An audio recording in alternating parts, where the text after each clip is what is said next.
Good evening, everyone, and do what the will shall be the whole of the law.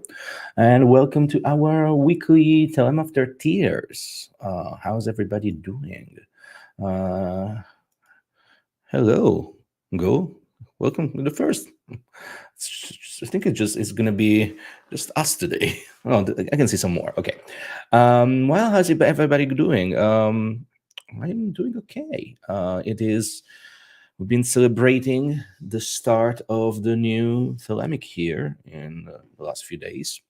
It is the year of the Hermit under the aegis of the Hierophant. So for those of you, a lot of you have been wondering what does that mean? Like, how do you calculate the Thelemic year, right? It's a little bit complicated, but I think I'm going to start with that. So, if you're curious, you're going to have your answer now. And then we're going to move on to the subjects of today shortly. So basically, the idea of the Thelemic calendar all starts with the reception of the Book of the Law. So in 1904, that's year zero. Okay, and the way Crowley devised the calendar to be calculated, it's based on the major arcana. The first the first 22 years were the first major arcana, right? So you would start with the Fool and finish with the Universe, using, of course, the major arcana as defined and as structured in the Thought Tarot deck. And then what happens next? Year 23 was, once again, we will start again with the Fool, but now the overall cycle would change. It wouldn't be the cycle of the Fool anymore, the first card of the major arcana. It would become the cycle of the Magus, and so on and so forth. So as you can imagine, like so many years later, now the cycle is the one of the Hierophant, and the year per se is the year of the Hermit.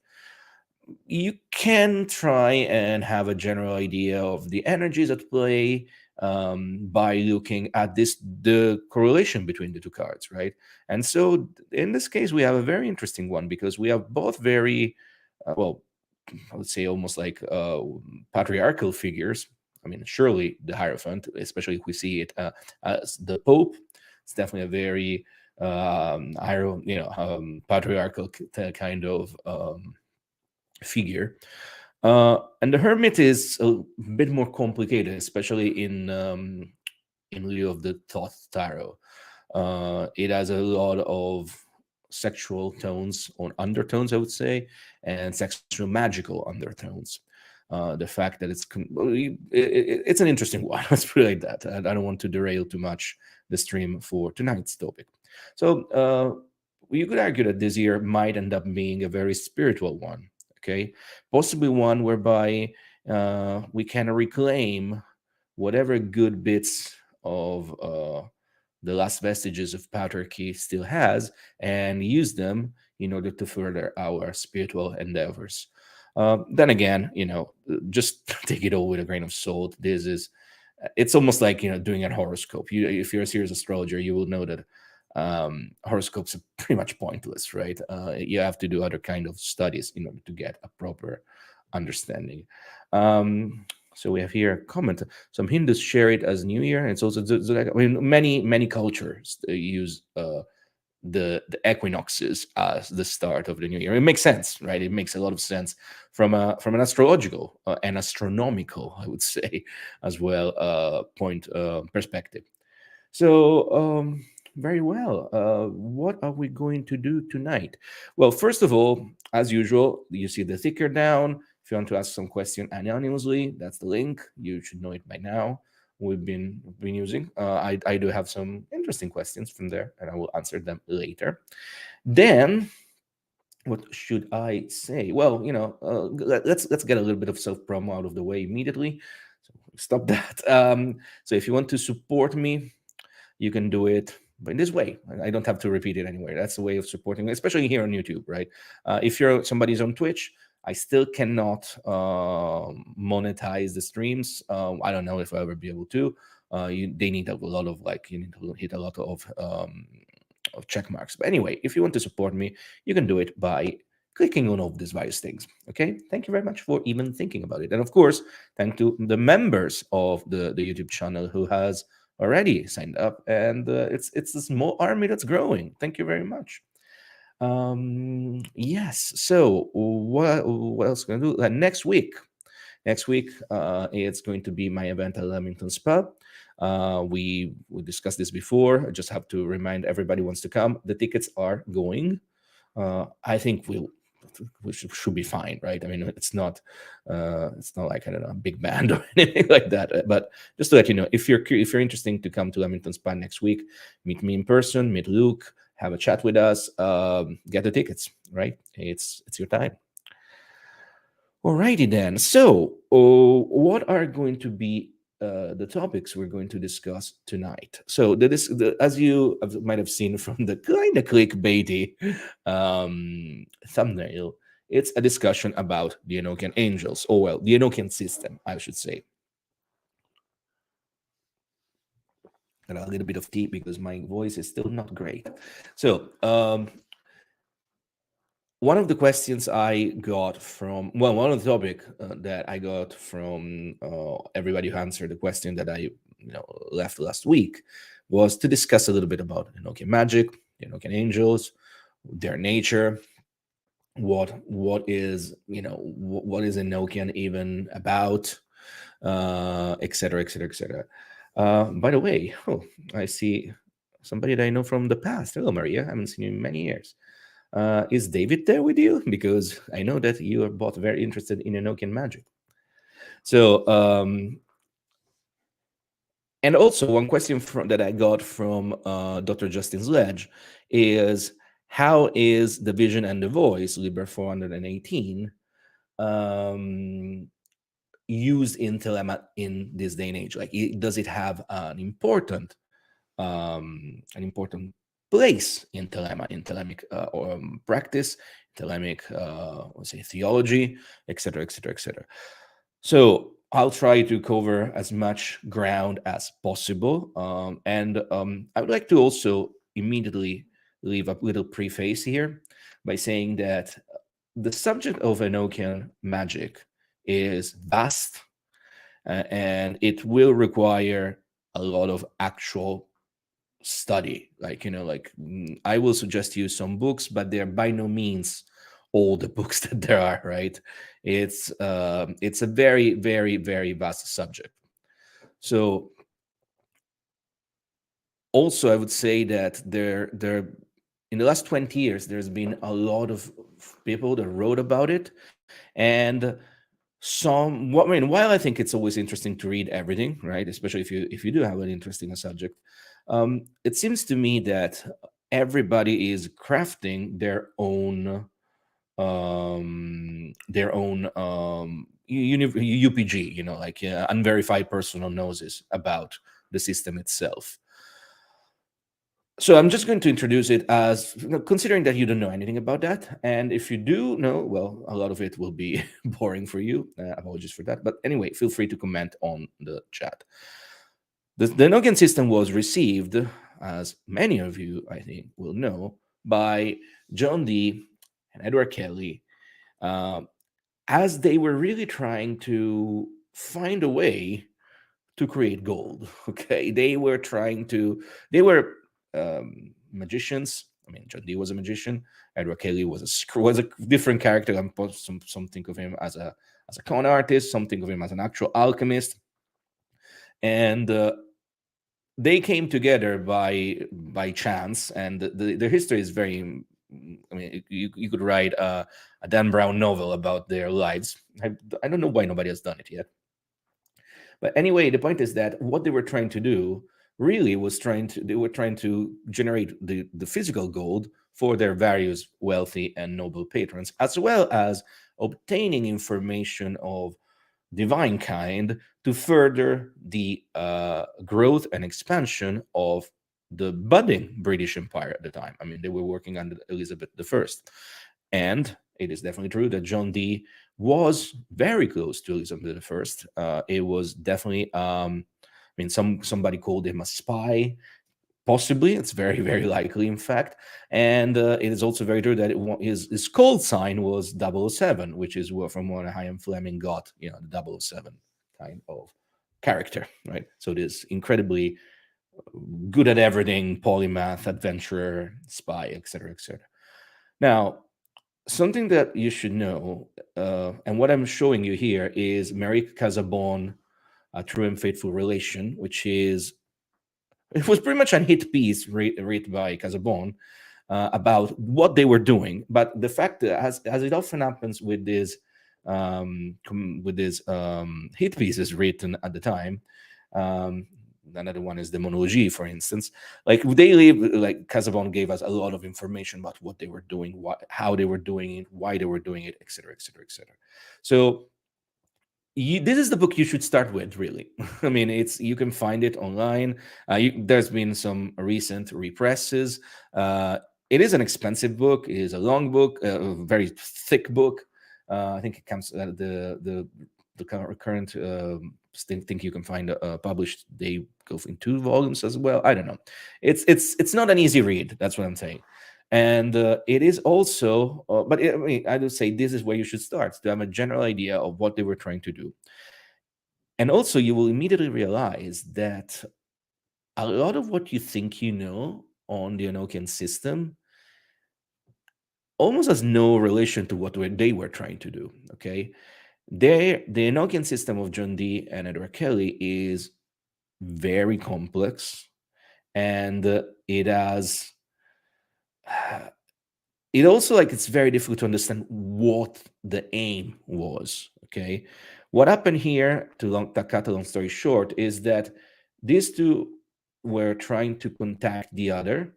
The other replied, and the other start giving them information.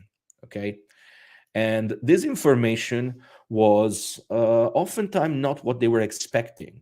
It was information of the most diverse subjects. And one important download of information, if you want to use this term, was a series of how to, build tools and recite prayers. And most of all, of course, was the reception of the Enochian language. Now, about the Enochian language, should be also said that it is a language, right? It is definitely something that has been studied by philologists and linguists for the last, I mean, at least for the last 40 years. I mean, as long as I've been alive. I remember that already in the 80s, it was when I was a child and I started reading about these things before I even got really involved into magic. I remember that there was a lot of discussion about what you would find, the Liber Loga being found in the British Museum, being translated with computing technologies, which were all strange and new at the time. Most linguists will agree that it is a full-on language, not a language we have all. We don't have all of it. We don't know much of the grammar, but there is a grammar. We don't know much, or we don't have all the words, but we have enough words. Some linguists will say that could still be a complete fraud by Kelly and Dee, but the general consensus is that it is a language. It comes from somewhere, okay? Now, the next question also would be, where does it come from? Like, who sent this, right? Who are these Enochian angels? Now, the only real answer I can give you is that we don't know. At least I don't know. I have been working with Enochian for quite some time with a good degree of success in terms of connecting with these other beings, other intelligences, these incarnate preter-human intelligences.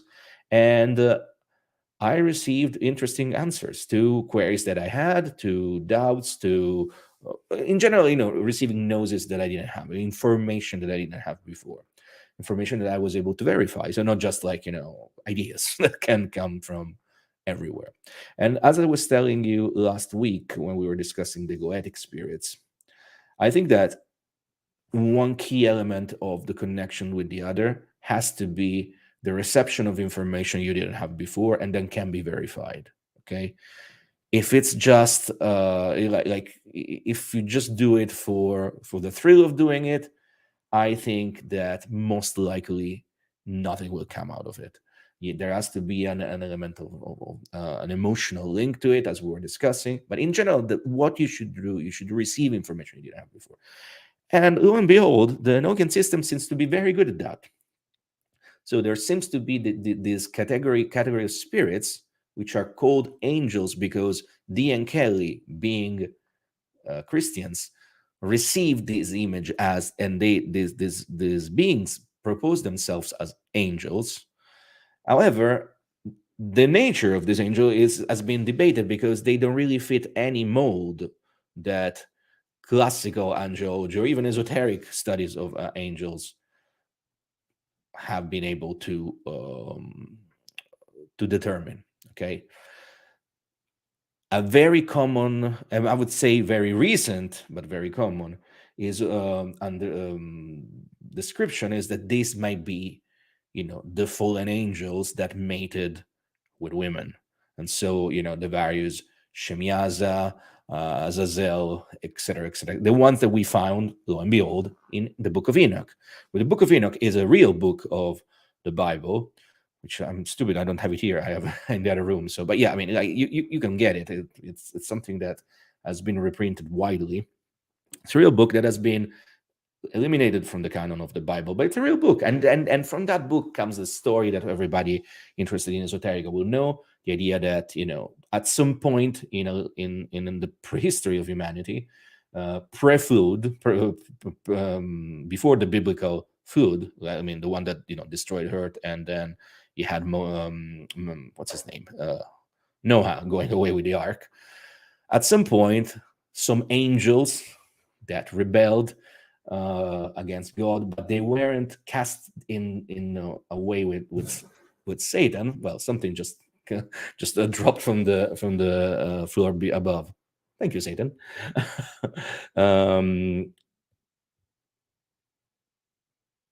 So, 1 second. Somebody's asking, thank you. So I might be missing the whole deal by one word angels. Well, that's why we're discussing here.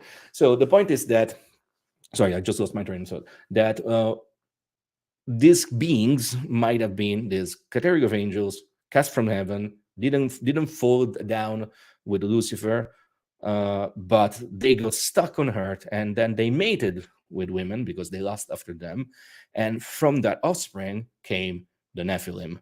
The Nephilim is a term that's been described as giants, but in fact it could well be that the Nephilim are just the ones who have the witch blood, right? This idea that is very, very popular in what's called today traditional witchcraft. I'm thinking of Andrew Chambly, I'm thinking of Michael Ford, I'm thinking of Daniel Schulke, Three Hands Press, that kind of that story over there. Well, they'll go back, to the witch father, which is, Cain, but Cain is also Cain or Tubal Cain, and then you have also the witch blood that comes from this fallen angel. There's one book called The Book of Fallen Angels by Nigel something, a British guy that died some years ago, which is a small paperback. It tells the story that I'm telling you. Don't buy it in the sense that in the book it's not bad at all, but it's really like a tiny paperback that goes for insane money right now because it's never been reprinted. At least it did go for insane money up until a few weeks ago, because I was considering to sell mine, to be fair. So long story short, are these the Enochian angels? Are these the spirits that Dee and Kelly were conversing with? We don't know. We will never know.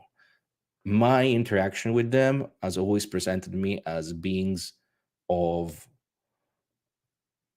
kind of it's very difficult to put where they are, right? Whenever you engage with the spirits, what we call demons or goetic spirits, or the spirits of the dead, they tend to have a distinctive sublunar chthonic vibe.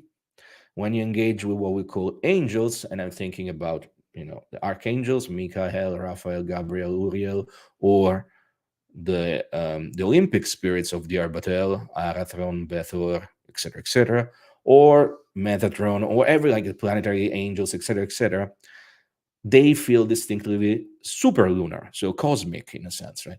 Well, the Enochian spirits really feel alien to me. Okay, something in between. They which is once again kind of taught me to stop thinking about putting things in neat little boxes. Humanity has this obsession about putting everything in neat little boxes because that's how we understand things, that's how we make sense of things. My suggestion for anybody who wants to engage with evocation, or with the Enochian scrying, which is a form of evocation in my understanding, in my view, just drop the boxes, right? Be just aware that what is coming is something that's out external from you, and with whom you can have a conversation. Okay, so are they good or bad? Are they evil? Are they well intentioned? I think that in general, you should ask this about a spirit the same way you ask it for of another human being. Is this person good or bad? Well, look the way it behaves. Look the way it behaves with you. I would say. Okay. Now, is the Enochian system something like a magical engine that has been put there to bring forth the apocalypse? Now, this idea I first found it in 1997 in this book here, Donald Tyson's Enochian Magic for Beginners. Don't let the title you know fool you. This book is not for beginners, right?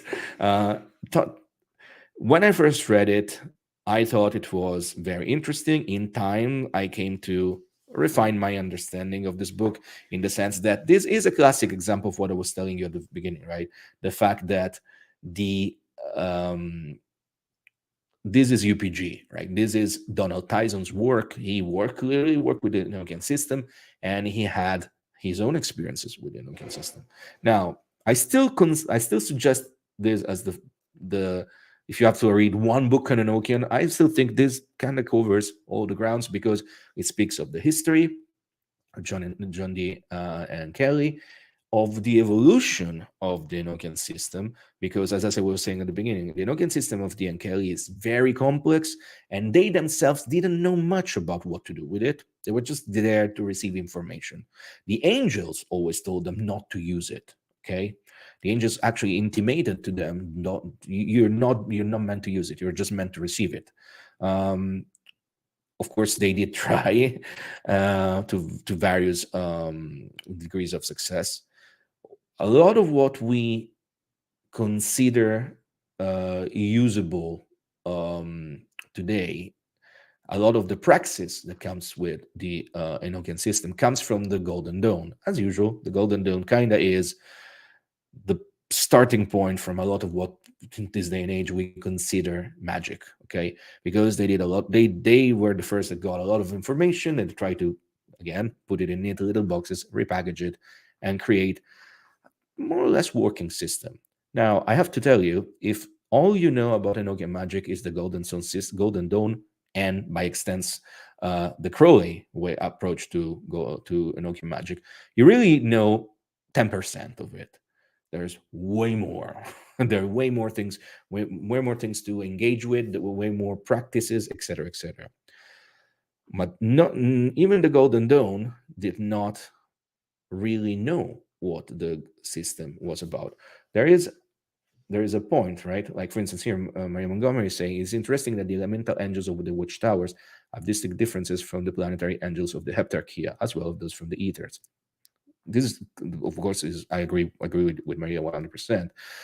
But this also tells us what, I guess, why the Golden Dawn really latched upon the idea of Enochian. First of all, because it's powerful. Like the Enochian language, it itself, it's powerful. If you learn the proper pronunciation and you just uttering the words, make the air around you change. But also, the Golden Dawn saw a strict elemental emphasis in the spirits of the watchtowers, and everything they were doing was really they were creating their their outer college, outer order system based on the recognition and the mastery over the elements. Okay, but it's definitely true that when you go into the Heptarchia or you go into the Ethers, we're talking about different spirits as well. It's almost like I mean, there's a very interesting hierarchy of spirits there, and they all feel very alien. Okay.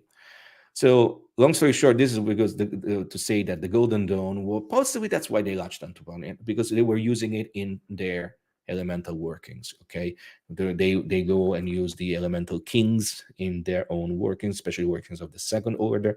It was always like they realized that there's an inherent power in these words, inherent power in these names, and they realized that these spirits will come pretty easily if you call them.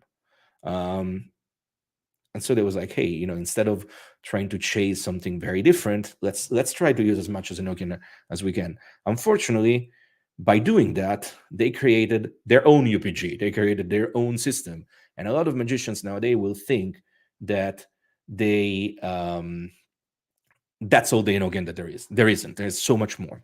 And once again, very good comment here. It seems they were using it to cobble universal field theory of Western magic.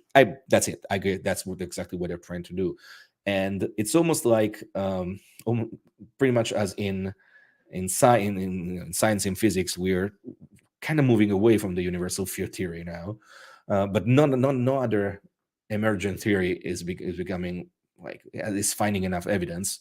So I guess we're in this position right now where we maybe going more into the accepting the various UPGs, but there's no coherent system. So that's why I'm saying that my way of working with Enochian maybe will not work for you. Okay, and I think that everybody should find their own way around these things. In the last few years, on with my students on PID, and we try to put together something on Zoom. Very difficult. I don't like it, to be fair, but we had some successes in what I would say very early scrying. Okay, now there's something that I would say back to does this bring the apocalypse, right? So I'm just going to read page 274 from this book. And it says here, as I stated elsewhere, it is also my opinion that the 48 express keys and the first unexpressed keys. So we are talking about one specific part of the Enochian system, which is the cries, the keys of the ethers. So the ether magic, right? The one that Crowley used to achieve the high grades in his own magical system, high levels of spiritual enlightenment, if you want.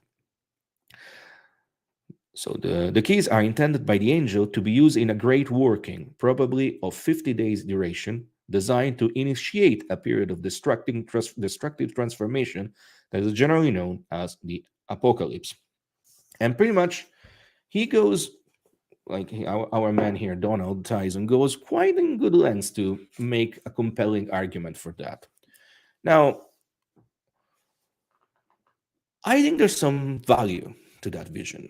But in order to understand why I think that, you also should understand why the Enochian keys and the scrying of the ethers play such a major role in Thelema.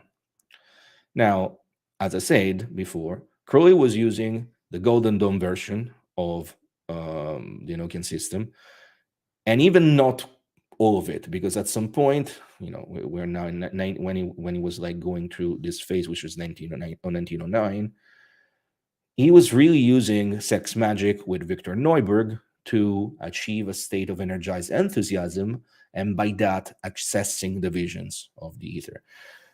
One book came out of this, which is The Vision and the Voice.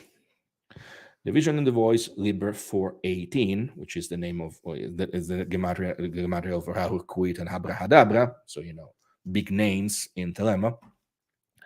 The Vision and the Voice is a series of visions that Crowley received going through this period whereby he was engaging with sex magic, and then through this magical sex trance, would receive visions. But he would not use all the implements that usually are required for having this kind of visions. He would not use the Pellering. He would not use the Sigillum Diamet. He would not use the Table of Union. He would use pretty much nothing, right? He was in the desert, exerting himself physically and sexually, and then possibly using also drugs, achieving visions. Through these visions, he received the Vision and the Voice, which is the next most important text, in my opinion, in Thelema, next to the Book of the Law. The Book of the Law is the canon, is the Tantra of Thelema. You have the Holy Books of Thelema, which kind of function as an expansion of the themes in the Book of the Law, and they're all visionary, they're all poetic, they're very difficult to understand on a first read, maybe also on a millionth read. And then you have the Vision and the Voice, which is a book that Crowley always considered not exactly Class A, so not exactly a holy book. Only parts of it are considered part of the Class A text, so holy books. But it was also considered an A/B. So important, but part of it more important than other. A lot of the concept that we have, we give it for granted from Thelema. For instance, Babylon comes from the Vision and the Voice. Babylon itself is an Enochian name, or at least as an Enochian etymology. Babylon means wicked or harlot. And so you can imagine how the Vision and the Voice, and the fact that the Vision and the Voice was accessed through Enochian scrying, was accessed through the use of the Enochian keys, so the Enochian language, it's must be something there. Back to the Apocalypse, right? Apocalypse means revelation. We use it in normal terms as destruction, end of the world, etc., because this is what our friend John of Patmos saw in his own visions, right? He saw the end of the Christian era. He saw the end of the old Eon.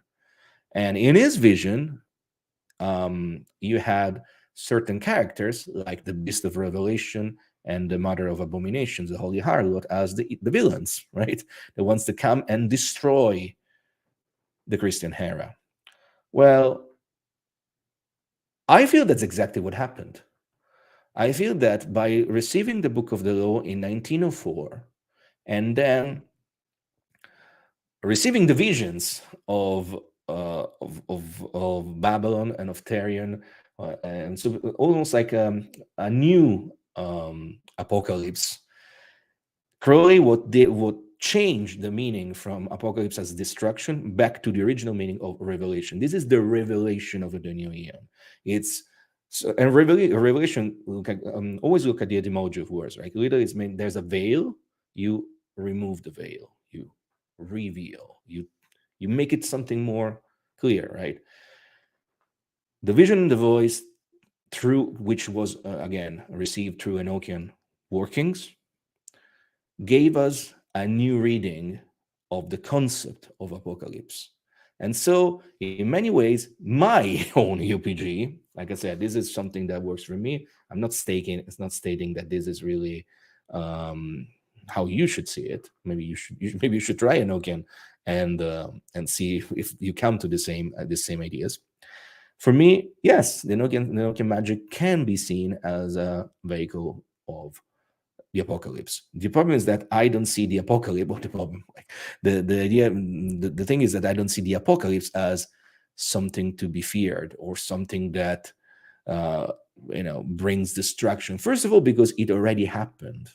We are living almost 120 years after the apocalypse, after the revelation, after ushering in of the new Eon. And so what can be one of the questions that I mentioned at the beginning from Dr. Sledge was like, does Thelemite use the Enochian system and the Vision and the Voice in their practices? Yes and no, in the sense that Crowley himself littered Thelemic practice with Enochian hints everywhere, words, concepts, from time to time practices themselves. I really don't see a lot of contemporary Thelemites engaging with Enochian, because I've seen that a lot of the contemporary Thelemites, especially the ones you find online, tend to be strictly on the atheist, magic is shit kind of camp. Like I've seen this has been going on for a while, but maybe there is it is a reaction to certain fideistic views of Thelema that have been trying to be imposed upon, the OTO or the Gunther lineage as the only way. But something that I notice is that a lot of public-facing Thelemites, they are going at every length possible to just establish Thelema as a philosophy, something that you do to bring better, to make better the world. But they never can tell us exactly what to do. It's just that pretty much like be the best version of yourself, and the world will shine with you. I mean, I might be a little bit too critical here, but that's the way I see it. But if you read the text, well, Crowley suggests you to use a lot of Enochian here and there. Another counterpoint that I've seen, though, is that a lot of Thelemites, or maybe would-be magicians, that kind of realize they cannot really do anything without confronting themselves with the work of Crowley, but maybe they don't like him, maybe they don't like Thelema. Well, what I see them is that at some point they convince themselves that they're much more advanced than they are, and they start scrying the ethers. It's almost like something that I've seen this happening a lot in recent years. Like literally people that picked up a magic book 2 years ago, and lo and behold, since now, in order to become a master of the temple, you just have to be on. I read a book for 2 years. What they go, and they're very public about that. You'll find a lot of blogs, videos, Reddit posts about people doing the scrying of the ethers, because that's what Crowley did to receive the degree of Magister Templi, so which is the highest initiation I think one can receive while alive. I think it's a bit cringe, to be fair, especially because these visions are never, ever, even remotely close to the ones that Crowley received. And Crowley was receiving them while exerting himself physically, like literally walking in the desert of Busada in 1909. So, no fancy clothes, nothing. Like, he was exerting himself physically. And then he was engaging with serious sex magical operations while high on drugs. And invariably, you find people online that they, in the comfort of their homes, on their own, without engaging with any sort of psychedelics or magic, or even magic of any kind, apart maybe some, trance states, like by path working kind, like trance state. Lo and behold, they receive very subpar visions of the ethers that really don't add anything to whatever Crowley wrote, or whatever you can find in the visions of Kelly and Dee themselves. And at the end of that, usually, you get the 49 days, and lo and behold, they're Magister Templi. Can we stop this rant, please? It's so tiresome. If you want to read The Vision and the Voice and have a good commentary about it, the book I showed you before, it's the one with commentary by Crowley. This is a very expensive book. This is one of the last books that OTO published before deciding that no, they would not publish anything at all, because pretty much Gunther banned everybody to read this stuff. I will make a video about this at some point, not today. That book, you can find it. It's very expensive. Like, it goes for at least £200 and up. What you can find for at a better price point, but we're still talking 60 something, it is James Eshelman, Vision and Voices. Okay, this is the same text of the ethers, all of them, but Eshelman gives a lot of interesting magical commentary, and also he gives, I don't think you can see it. Yeah, you can see it. Well, it gives pretty much like a very in-depth astrological readings for every day of the, because we know when Crowley was scrying them, so we can recreate the natal chart for every day, and it goes into quite some detail, and to make me making the point that it was also the right time to do this. It wasn't just that it was that that Crowley was engaging with this practice. He was doing it at the right time as well. Astrology for me is always something that I have a difficult feeling with, because I hate maths, and astrology always felt to me very, very mathematical. It is very mathematical, of course, but it's undeniable. And I changed my perspective on this a lot in recent years, because I've been trying to be more astrological precise in my in my view. It helps, right? Like following the stars. Yeah, and it is true. It does use sidereal instead of tropical, and that's another massive discussion that maybe we're not going to touch on that tonight. But my point being is that at least he tries, right? At least he tries to bring forth some arguments that you can decide to comment on that or not. Like, you can decide if you want to take it in or not. I definitely think that Crowley received the visions he received because he was doing it in an important time. And I don't mean an important time of the year, an important historical time, right? Like when the skies were like they were in 1904 over Busada in the desert. Okay, let me see a little bit of comments here.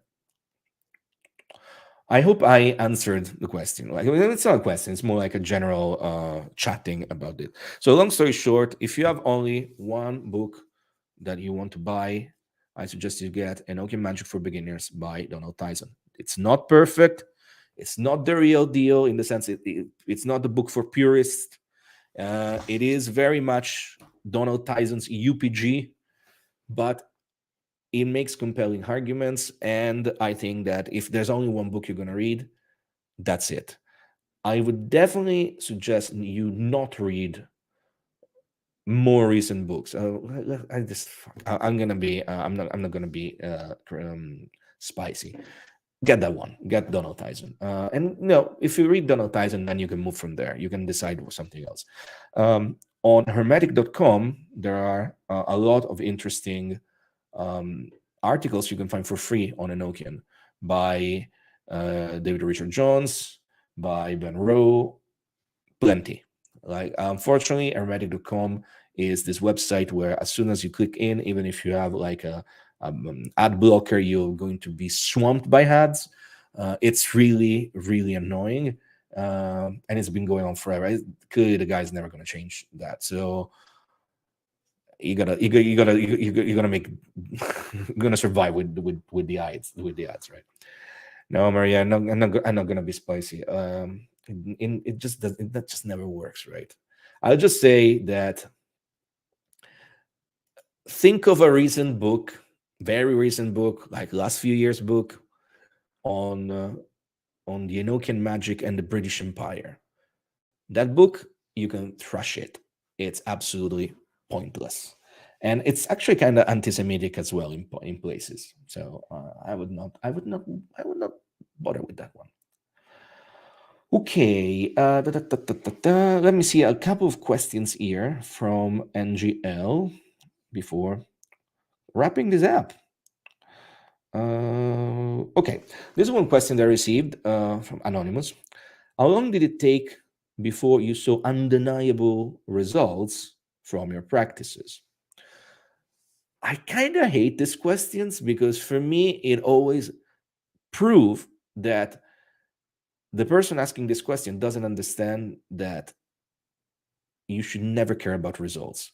It's literally like going to the gym, or if you want to train for a serious sport.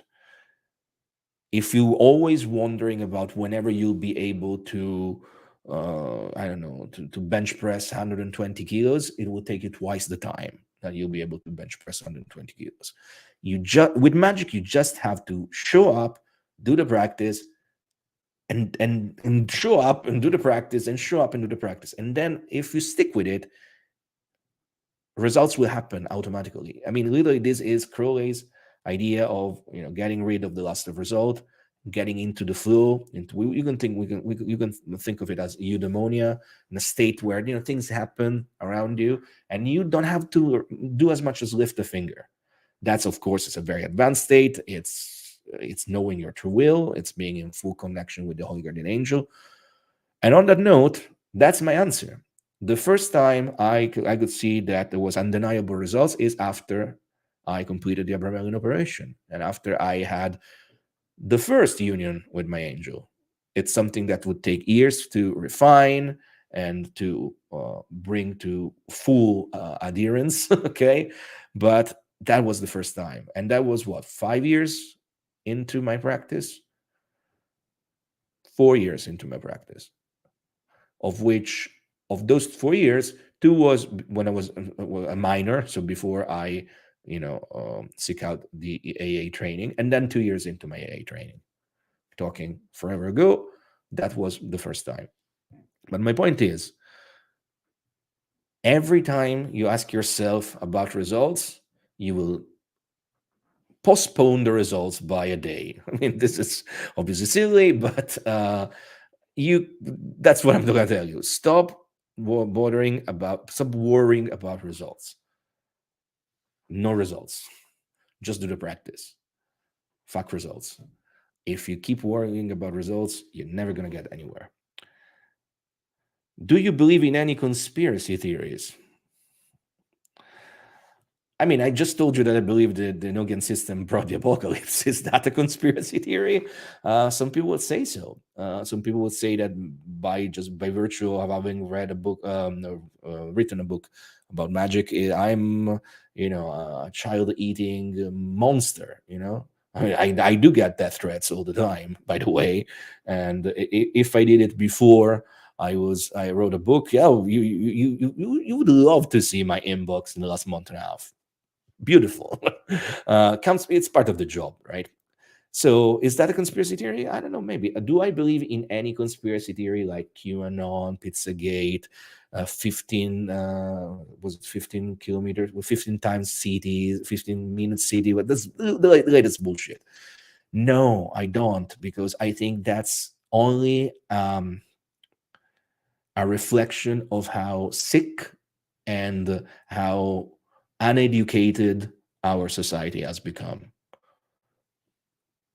None of this would happen if we had more people going to school, people have access to school, right? And none of this would have happened if around like 2008 and onward, we weren't like thrown into social media the way it happened to us. I think humanity was not ready for social media, especially not the kind of like late stage capitalism social media where everything is a product, like me and you. When here, I guess you all know what we're doing here, right? Yeah, we're talking about magic. Maybe you're supporting me, and I'm really thankful for you. But we are all part of YouTube, Twitch, Facebook, Twitter. Those are the archons, or archons, if you want to call them. I think humanity wasn't ready for having all this sort of information thrown at them, because people, for the most, are completely unable to filter that information, and that's why how we are where we are today, right? So no, I don't believe in any conspiracy theory. I also don't believe we should trust governments, because or the big corporations. That would be stupid of me. But I think it was like Alan Moore that really said about something on the side. There's no conspiracy. The universe is rudderless. That's exactly it, right? Stop conspiracy theories, please. I think there's one more question, maybe, or was it this? No, that was it. All right. Yeah, exactly. I mean, I know a lot of. I lost a friend in recent years on this. Spent almost a decade touring with this guy. When I was, before I left music behind. Great friendship, great experiences, and whatever. And this guy just completely bought all the bullshit from Jordan Peterson. We're talking about a man older than me. I'm 45 in a few months. He must be 47 now, 48. Not a child. Completely lost in the Jordan Peterson bullshit. So oh, it's a bit sad to be fair. So I'm sorry about your losses there, because it's you're not the only one. Let me see a little bit if there's anything here. First of all, thank you, Jessica, for putting all the connections there. On that note, since we're talking about our moderator here, Jessica, which is also my partner, thank you. I wouldn't know. She has she created a beautiful tarot deck. So we started this stream by talking about the Thelemic Holy Season, the new Thelemic year. The Thelemic Holy Season was is a practice, very much, again, was put together by James Ashelman. And I should say I have no connections with James Ashelman. We're not even friends on Facebook. I respect his writing, but I'm not a member of Temple of Thelema. I've never been. I never met the man. I just like him in the various in the very depressing Thelemic landscape. I think he's one of the best. Then again, I never met the man in real time. Anyway, he put together a series of practices whereby, starting from the equinox, so the equinox of the gods, so the 20th of March, you can read a series of readings every day inspired from the holy books of Thelema, and each one is connected to one major arcana. Last year, Jessica did this practice, and every day she also painted. She also created a painting inspired by the readings, and then there's a deck which I think it's really cool, and you can buy it as well. I know procedures goes to her, not to me, which as it should, right? So there will be a link of that in the description below. Alrighty, I think that's it for now. I'm not sure there's anything else to say. Let me just see here. Just double check here. Thank you. Thank you. Thank you very much. I really appreciate that, Brian. It's the book has been very well received, I must say. I think we are shy of the first 1,000 copies sold now. Today, it's #1 on Amazon in Brazil. Of course, not top of Amazon. We're talking about Magic Amazon, which is very good for, first book. It is a book for beginners. It is a book for non-Thelemites. It's a book that if you are a Thelemite, you might possibly not like it because maybe you will know all these things already. But yeah, okay. Maria's got the book on Kindle. Thank you very much for getting it. All of you got the book. Please leave a review if you can, both on Amazon and on Goodreads. I will keep bothering about you about this for a while, because it really helps, right? Especially because, as you can imagine, there's a couple of there hasn't been too many bad reviews, but there's always the hit piece. Like, for instance, I have now one-star review on Amazon saying that the book could have been good, but I put too much politics in it. Now, if you read the book, you know there's no politics in it. So yeah. Thank you, Lam. I just decided I'm going to call you Lam because, of course, right? Lam. I like it. Thank you very much. Okay. Let's see here. The book was really good, and that's coming from Christian. Thank you. Of course, I'm a baby eater. I do sex magic. We discussed this before, right? So yeah, I am a baby eater. Oh my God, QAnon is going to love this video. All right. Well, that's it for me. I'm not sure if we're gonna see each other next week, because I will be in Leamington Spa. If it's not next week, we're just gonna go to the next week after that, because I think that I'm going to go there on Thursday. Wednesday, I'm moving my Thought Tarot Magic class that I'm running, which you can still sign up for. And I also need to be away from the computer from time to time, because I'm always here. All right. Thank you all once again. It's been a pleasure, and I will see you next week. Bye. Do what the will shall be the whole of the law. Love is the law. Love and the will.